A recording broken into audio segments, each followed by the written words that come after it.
সে রাজনীতি যে মানব জাতির জন্য অভিশাপ, এই ধারণাটা আমাদের মধ্যে স্পষ্ট নয়।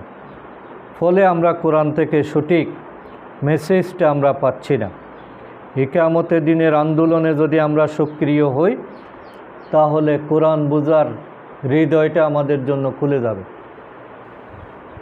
2 নম্বর হলো মানবজাতিকে সংশোধন এবং পরিবর্তনের জন্য, সংস্কারের জন্য রাসূল সাল্লাল্লাহু আলাইহি সাল্লাম যে ধরনের অস্থিরতা এবং পেরেশানি অনুভব করতেন, মানুষকে জাহান্নাম থেকে বাঁচানো, মানুষকে মুক্তির পথ দেখানো, আলোর পথ দেখানো, মানুষকে আল্লাহমুখী করার জন্য আল্লাহ রসুল সবসময় পেরেশান ছিলেন কিনা?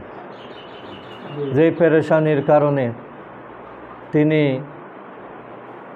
ভালোভাবে আহার করতে পারেন নাই, ভালোভাবে ঘুমাতে পারেন নাই, একটা ভালো বিশ্রাম নিতে পারেন নাই।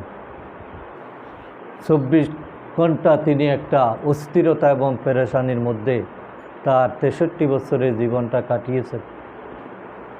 এই কারণে আমাদের অন্তরে যদি সেই পেরেশানিটা সৃষ্টি হয় যে মানব জাতিকে কীভাবে জাহান্নাম থেকে রক্ষা করা যায়, এবং সেই রক্ষা করার গাইডলাইন যে কোরআনে আছে, এই পেরেশানি যতদিন সৃষ্টি হবে না, কোরআনের সঠিক তাফসীর আমাদের বুঝে আসবে না।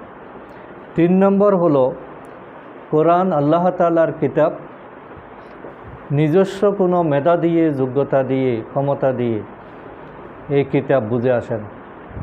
এই কিতাব বুঝে আসার জন্য মহান মাবুদের মেহেরবানি লাগবে, আল্লাহর অনুগ্রহ লাগবে, এবং সেটা পাওয়ার জন্য আল্লাহর কাছে বারবার দোয়া করতে হবে, ধর্ণা দিতে হবে, আল্লাহর কাছে কান্নাকাটি করতে হবে। আল্লাহকে বলতে হবে যে আল্লাহ, তোমার কিতাবের এলম আমাকে দান করো, আমার বোঝার কোনো সুযোগ নাই যদি তুমি দান না করো।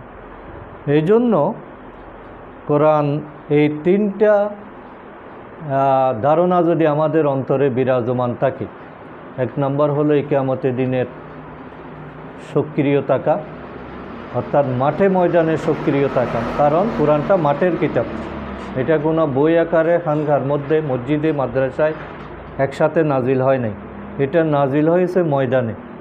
এই জন্য আপনি ময়দানে যত চলমান থাকবেন, কোরআনের আয়াতগুলো তত আপনাকে পথ দেখাবে। 2 নম্বর হলো সংশোধনের নিয়তে আত্মসংশোধন এবং